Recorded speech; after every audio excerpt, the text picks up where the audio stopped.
Muy bien, ¿qué tal muchachos? ¿Cómo están de cuarto de secundaria? Del curso de Ciencias Sociales les saluda el profesor Rafael Cárdenas, esperando que estén bien y como siempre esperando que esta cuarentena termine para poder vernos en las aulas y estar con las clases presenciales. Muy bien, a nuestro tema. Vamos a hoy día estudiar la Europa imperial. La Europa imperial y factores que dieron al imperialismo. Vamos a ver esta cuestión, este gráfico. Aquí tenemos el capitalismo, ¿no? ¿Qué es el capitalismo? Ojo que todo esto ocurrió en el siglo XIX, ¿ya? En los años 1800 y tantos. ¿Qué es el capitalismo? El capitalismo es una doctrina económica en el cual se basa en que quien tiene el poder en la sociedad, quien tiene el poder en la economía, es quien tiene los medios de producción, ¿no? Quien tiene los medios de producción. Aquí vemos un hombre, supongamos que este hombre tiene esta máquina. Este hombre con esta máquina ya puede generar riqueza, ¿no? Este hombre no va a manejar la máquina, este hombre va a utilizar a estos dos, que serían, pues, esta es una caricatura, eh, una caricatura media perversa.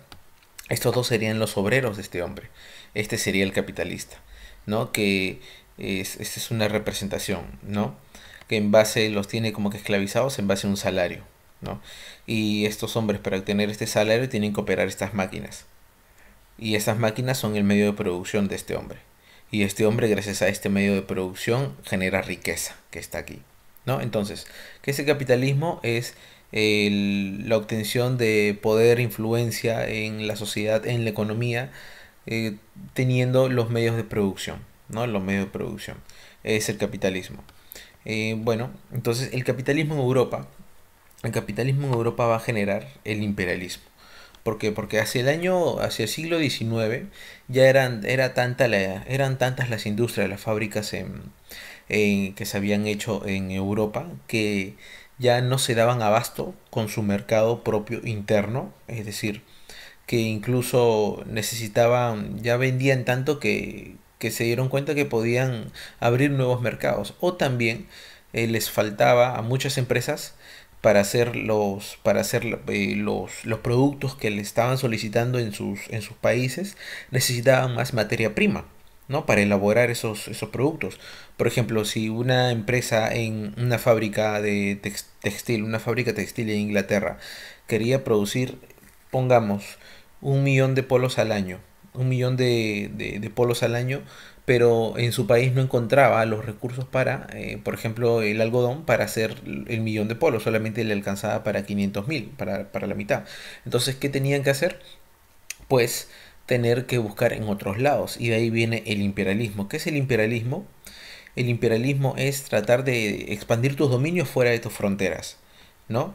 En este caso, el capitalismo, como ya no se dan abasto a las empresas para su mercado propio interno en sus países y para la obtención de materias primas, no se dan abasto, tienen que expandir sus dominios a otros lugares a través del imperialismo. Eso es el imperialismo. Entonces, ¿a dónde van a ir estos países europeos? Acá vemos una representación. Acá está la reina Victoria de Inglaterra. Este es un rey, un zar, ¿no? En Rusia. Y van a repartirse acá, no se ve bien, pero dice China, ¿no? China está en Asia y China va a ser uno de los países que va a ser víctima del imperialismo, ¿ya? Que en este caso Inglaterra va a llegar a China y prácticamente la va a dominar, ¿no? La va a ser su colonia. También todo África también va a ser colonizada por los europeos, ¿no? Debido a su sed capitalista para obtener recursos y abrir nuevos mercados, ya saben. Y de ahí, si quieres abrir nuevos mercados, tienes que expandir tus dominios. Eso es el imperialismo. Y el imperialismo va a generar una innegable integración cultural. Basta ver un ejemplo. Mira, actualmente, Camerún, ¿no? Camerún, ¿cuál es su lengua actual? Según Wikipedia, su lengua actual es el francés. Básicamente el francés y después el inglés. ¿Qué te quiere decir eso? O sea, siendo africanos, ellos hablan francés e inglés. Es que fueron ellos colonizados a lo largo del siglo XIX por Inglaterra y por Francia, ¿no? Entonces ahí vemos que el imperialismo trajo consigo una integración cultural. Ahí mira, les transmitieron parte de su cultura, que es algo muy importante como la lengua, ¿no? Mira, les transmitieron. Mira India, ¿no? India acá ubicado en Asia. India, su idioma oficial es el hindi, es originario de ese territorio, pero también el inglés. Entonces significa, con esto deduces tú, esto es actual, ¿no? Con eso deduces tú que la India por quién fue colonizada, por Inglaterra, ¿verdad? Entonces, este imperialismo trajo una innegable integración cultural. También el imperialismo, obviamente, este va a ser el factor principal, va a generar una nueva división económica mundial. Países antes marginados van a hacerse ahora muy interesantes para las potencias europeas, debido a los amplios recursos que tenían estos países marginados que estaban en Europa, que estaban en África y en Asia, ¿no? Por ejemplo, acá tenemos a la metrópoli y una colonia. Metrópoli va a ser el país que va a colonizar, ¿no? Que va a invadir, el país que va a ejercer el imperialismo, producto de su capitalismo, ¿no? Inglaterra es la metrópoli, es la que domina. ¿A quién? A la India. Esta es la bandera de Egipto, perdón. La bandera de Egipto.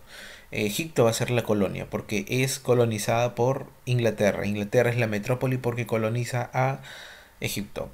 Entonces, ¿qué es lo que, cuál es en resumen de por qué fueron a la conquista de estos países? Por esto, básicamente, un ejemplo. Egipto se producía muy buena uva, ¿no? En esos tiempos. Y entonces Inglaterra va a coloniza Egipto por el tema de la uva, ¿no? Entonces la uva es trasladada hacia Inglaterra. E Inglaterra, ¿qué va a hacer? Vino.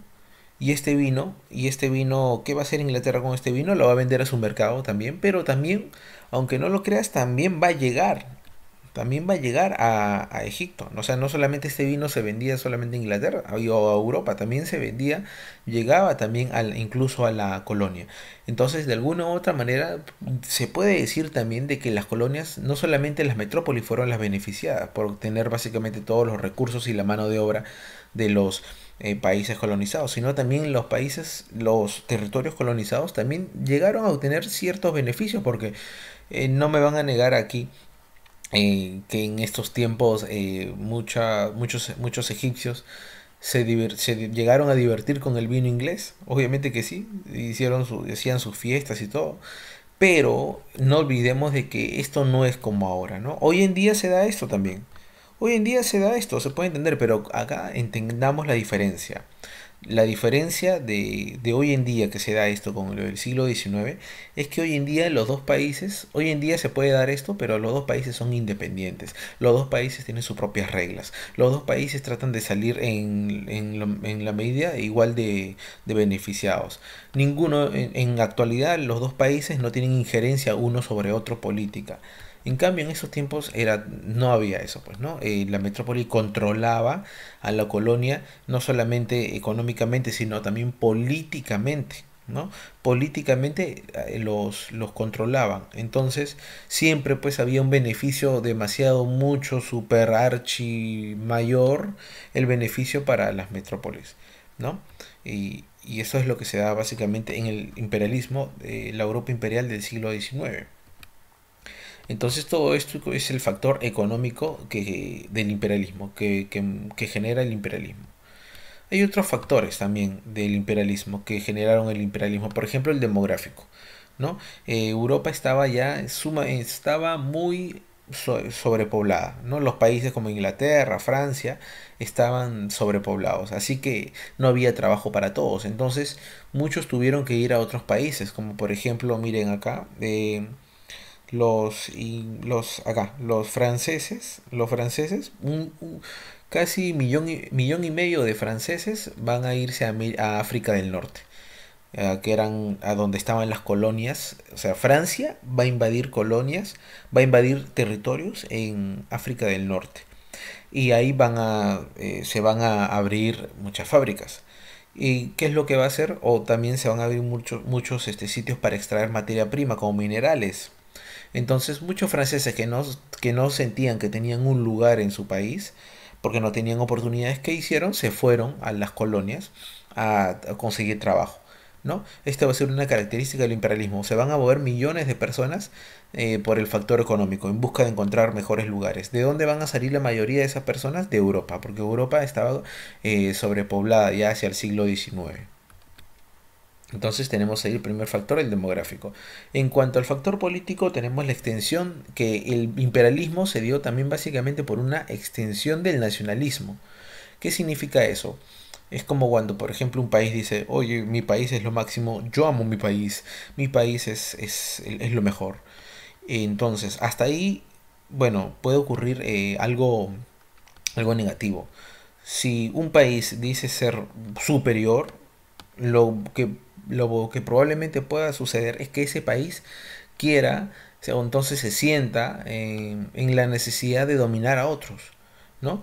Porque hay dos tipos de nacionalismo, uno bueno y uno malo. El bueno es que el amor a tu patria, que es innegable, que es el que todos deberíamos tener.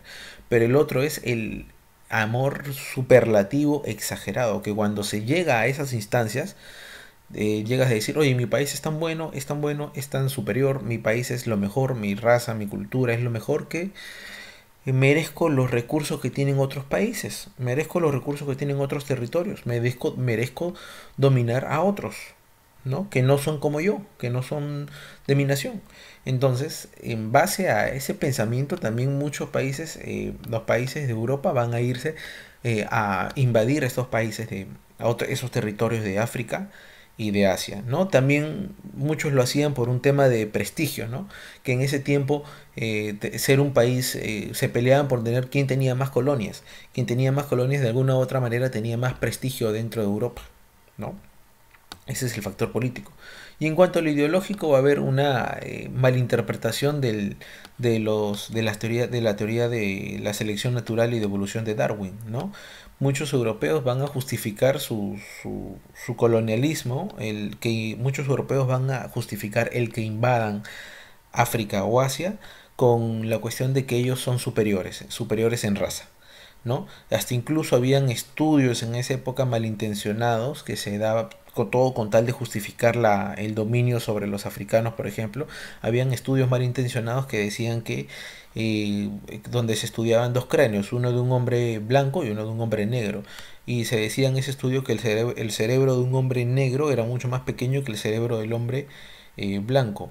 E incluso decían que el cerebro del hombre negro tenía desarrollada una parte del cerebro, valga la redundancia, que estaba relacionada a la obediencia, como que justificando que la gente negra nació, o la gente africana nació para ser dominada, ¿no? Entonces son estudios obviamente malintencionados de la época con tal de justificar el imperialismo, ¿no? Estos en términos ideológicos, totalmente deplorables, ¿no? Hoy en día ya estas cosas. Y bueno, muchachos, esto ha sido el tema de hoy en base a estos factores del imperialismo. Hemos visto los factores del imperialismo económico, eh, demográfico, político, ideológico. Entonces, en base a esto vas a responder unas tres preguntas, las respondes en el Word y las subes al Dropbox para su posterior evaluación. Esperando que tengas buen día, me despido. Gracias.